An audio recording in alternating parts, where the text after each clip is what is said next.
en qué clases de activos podemos invertir y cuál de todos ellos ha sido históricamente el más rentable. Veámoslo.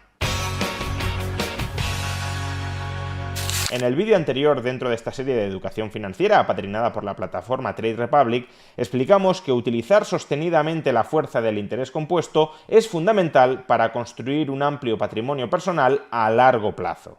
El interés compuesto nos permite que los intereses obtenidos sobre nuestro ahorro pasado se conviertan en fuente de nuevos intereses futuros. De ahí que para construir un patrimonio personal propio no solo sea importante ahorrar, que también, sino dirigir, canalizar ese ahorro hacia activos financieros que nos proporcionen una rentabilidad razonable, como para que esa rentabilidad sobre nuestro ahorro se convierta en la base, en el fundamento de nuevas rentabilidades futuras. Pero claro, ¿cuáles son esos activos que nos proporcionarían unas rentabilidades razonables que, capitalizadas a largo plazo, se convertirían en un sustancial patrimonio personal propio? Pues en este vídeo vamos a hablar y a describir 3 categorías de activos y vamos a ilustrar cuál ha sido la rentabilidad histórica media de estas 3 categorías de activos. Primera categoría de activos: deuda a corto plazo y de muy bajo riesgo. Por ejemplo, los depósitos de los bancos o la deuda pública a corto plazo. La deuda a corto plazo y de bajo riesgo es un instrumento adecuado para aparcar nuestra liquidez, pero no para cosechar una alta rentabilidad que a largo plazo nos permita construir un patrimonio personal sustancial. Por ejemplo, la rentabilidad media que han proporcionado las letras del Tesoro a 3 meses en Estados Unidos, es decir, la deuda pública a corto plazo del gobierno estadounidense, entre el año 1928 y el año 2023, ha sido de apenas el 3,3%. Y uno podría decir, bueno, pues una rentabilidad promedio del 3,3% al año por estar invertido en deuda pública a 3 meses, es decir, en deuda pública que puede rescatar en cualquier momento y que no implica ningún riesgo de impago, no es una mala rentabilidad. Y desde luego no es una mala rentabilidad en términos nominales, pero si tenemos en cuenta que al mismo tiempo la inflación durante ese mismo periodo ha rondado también el 3% anual, el rendimiento real, la ganancia real de poder adquisitivo que habría conseguido un inversor invirtiendo durante el último siglo en letras del Tesoro estadounidense habría sido prácticamente nula.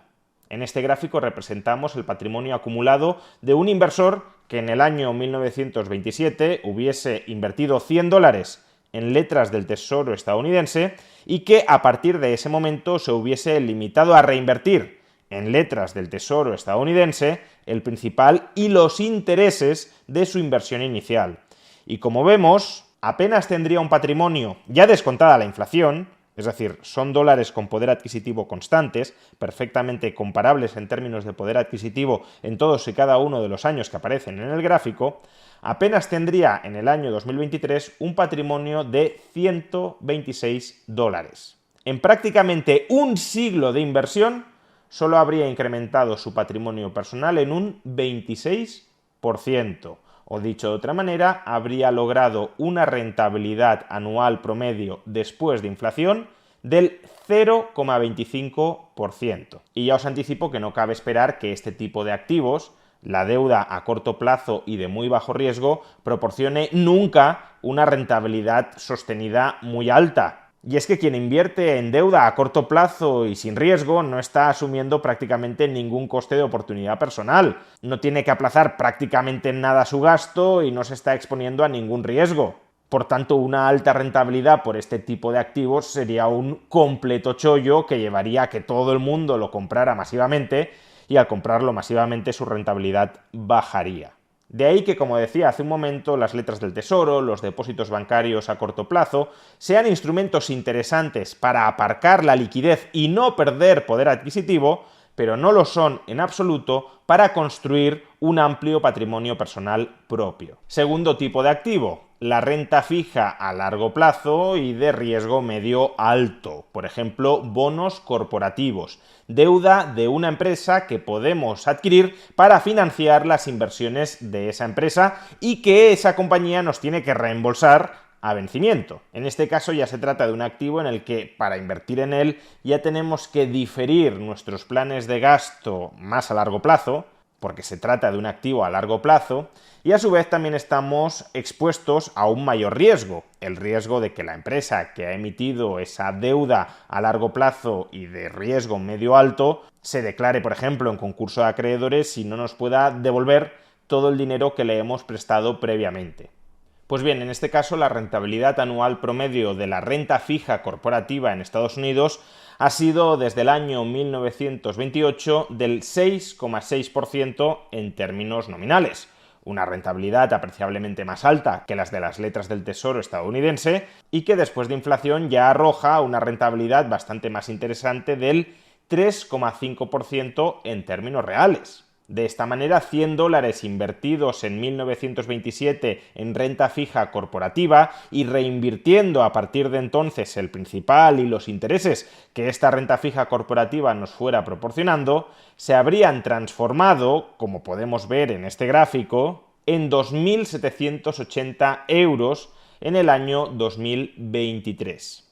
Observaréis, por cierto, una pronunciada caída desde el año 2020 que se debe a dos factores. Por un lado, la alta inflación acumulada desde el año 2020. El problema de la renta fija es que como te devuelve una cantidad nominal fija de dinero a vencimiento del bono, si hay inflación alta y no prevista, equivale a que te cobren un impuesto extraordinario sobre tu patrimonio.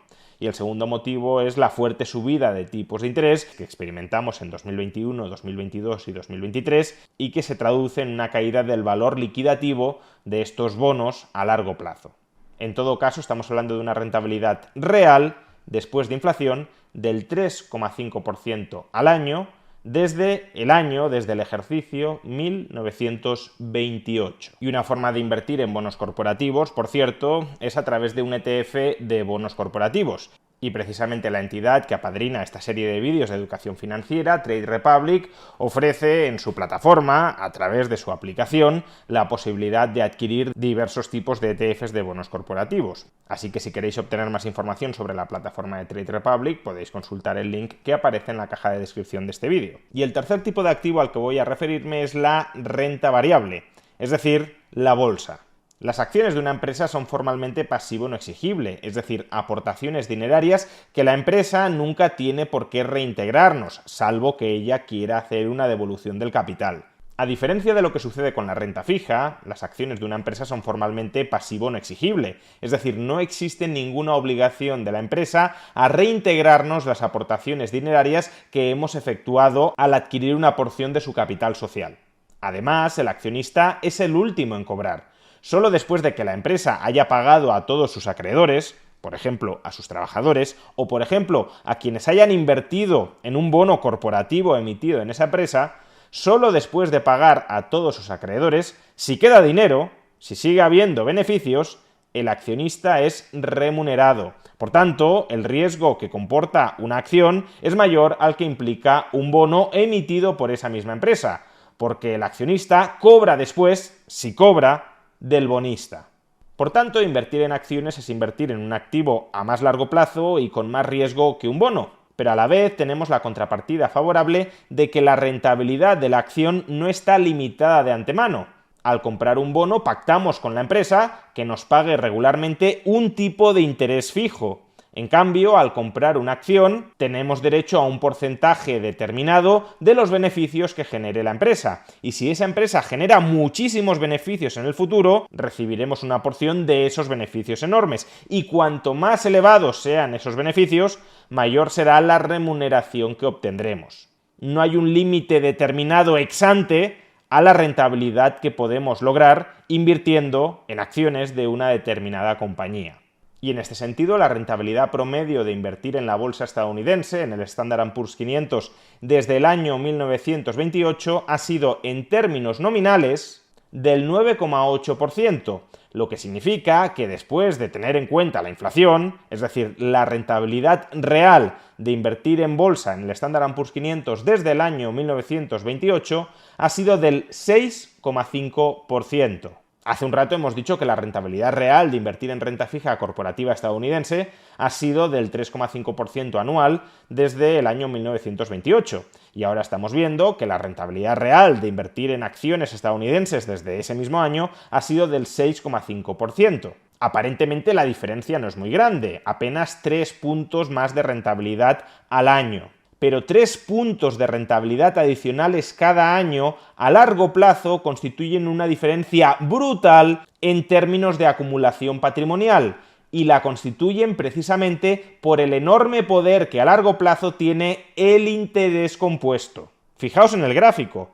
$100 invertidos en bolsa estadounidense en el año 1928 serían a día de hoy $44.200. Y se trata de dólares, repito, con poder adquisitivo constante, es decir, una vez descontada la inflación. Además, si colocamos este mismo gráfico en logaritmos, para que la escala no nos confunda, comprobaremos por la pendiente de la recta que la revalorización de la bolsa ha sido prácticamente constante a lo largo de las últimas décadas.